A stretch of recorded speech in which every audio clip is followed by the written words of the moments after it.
Thank the chairman.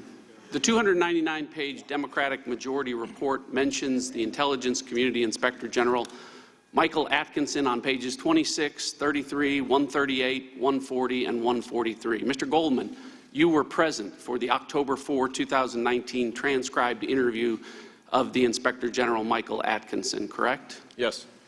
On pages 53 to 73 of that transcribed interview, the Inspector General's testimony confirms the following: that the whistleblower made statements to the Inspector General under penalty of perjury that were not true and correct, that the whistleblower first made statements in writing under penalty of perjury that were not true and correct. The whistleblower then made statements under penalty of perjury that were not true and correct in his or her verbal responses to the Inspector General's investigative team. Because of the whistleblower's statements in writing and verbally to the Inspector General that were neither true, correct, or accurate, pages 53 to 73 of that sworn testimony reveal that the Inspector General was not able to answer any questions, none from me, about the whistleblower's contact or communication with Chairman Schiff's staff, of which Mr. Goldman is a member. Mr. Castor, do you remember anywhere in this 299-page report that makes reference to the fact that when the whistleblower started this inquiry, he or she did so by making statements under penalty of perjury that were neither true or correct in writing, and then did so again verbally? I don't remember that. After the Inspector General testified on October 4th, and after media reports revealed that the whistleblower and Chairman Schiff did not disclose their prior contacts or communications with one another, the whistleblower contacted the Inspector General to explain why he or she made statements under penalty of perjury in writing and verbally that were not true, correct, and accurate.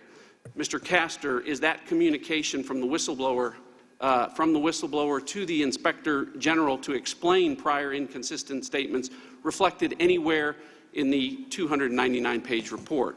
No.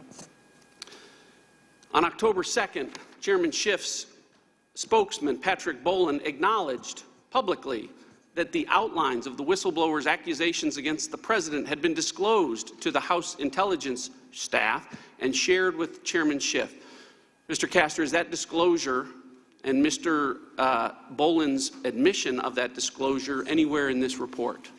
I don't remember seeing it. It's not.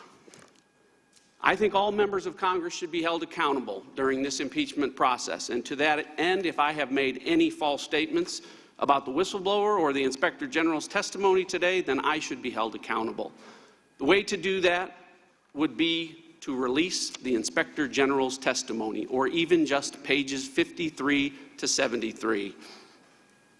I would add that there's nothing in those pages that would in any way identify or place at risk the whistleblower's identity, nor would it reveal any information that in any way relates to, much less jeopardizes, national security. Look, maybe there's a believable explanation for why the whistleblower made statements that weren't true or accurate about his contact or her contact with Chairman Schiff in writing and then again verbally. Maybe there's a good explanation for why the words Congress or Congressional Committee was confusing or not clear to the whistleblower. Maybe there's a good explanation for why the whistleblower also misled the Inspector General in writing on August 12th by stating, "I reserve the option to exercise my legal right to contact the committees directly," when the whistleblower had in fact already contacted Chairman Schiff's committee 2 weeks before he or she wrote that. Maybe there's a believable reason why Chairman Schiff was not initially truthful about his staff's communications with the whistleblower. Maybe there's a good reason that explains all of these statements in writing and verbally that just weren't true and correct. Maybe there is, but there is no good reason for voting to impeach and remove from office an American president without allowing a single question to be asked of a single witness to get an explanation for why the Inspector General was not told the truth about contacts between the whistleblower and Chairman Schiff.